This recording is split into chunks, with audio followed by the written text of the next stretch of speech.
लोकशाहीचा बुलंद आवाज, रिपब्लिकन वार्ता महाराष्ट्र। मंगळणे येथे 3 मेंढी व 2 बकऱ्यांना विषबाधा, मेंढपाळाची शासनाकडे नुकसान भरपाईची मागणी। बातमी नांदगाव येथून। नाशिकच्या नांदगाव तालुक्यातील मंगळणे येथे 3 मेंढ्या व 2 बकऱ्यांना विषबाधा होऊन मृत्यू झाल्याची घटना घडली असून या घटनेत सुमारे 2 लाख रुपयांचे नुकसान झाले आहे। त्यामुळे मेंढपाळाने शासनाकडे नुकसान भरपाईची मागणी केली आहे। नांदगाव तालुक्यातील जामदरी येथील मेंढपाळ खंडू धोंडीबा आयनोर हे मंगळणे परिसरात मेंढ्या चारत असताना अचानक त्यांच्या एका मेंढीच्या तोंडातून फेस येऊ लागला। काही वेळातच काही मेंढ्या खाली कोसळल्या। हा प्रकार लक्षात येताच त्यांनी तात्काळ मल्हार सेना जिल्हा प्रमुख राजेश शिंदे यांच्याशी संपर्क साधला।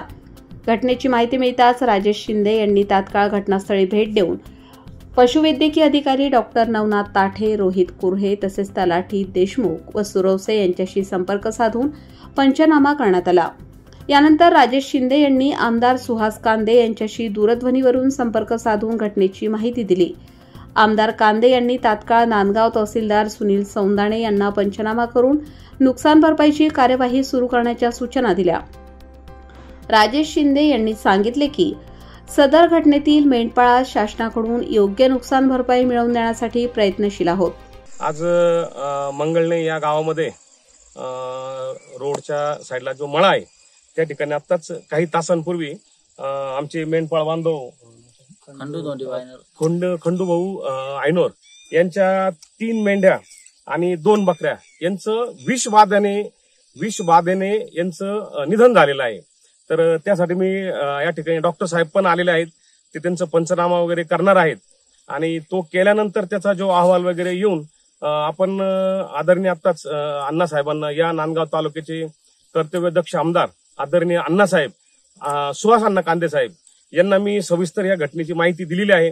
त्यांनी तत्काळ तहसीलदार साहेबांची चर्चा करून सदर ठिकाणी या आमच्या मेंढपाळ बांधवांना, धनगर समाज बांधवांना कशा पद्धतीने नुकसान भरपाई करून देता येईल याचं त्या ठिकाणी त्यांनी आश्वासन दिलं आहे, ग्वाही दिलेली आहे आणि पुढील कार्यवाहीस त्यांनी मला सांगितलेलं आहे की पुढचा अहवाल डॉक्टर साहेबांमार्फत ते मागून या संदर्भात ते लक्ष घालणार आहेत।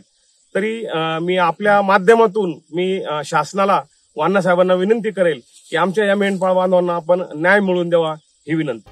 रिपब्लिकन वार्ता महाराष्ट्र न्यूजसाठी प्रतिनिधी Muktaram Bagul, Nandgaon, Nashik. Subscribe now and press the bell icon. Never miss an update.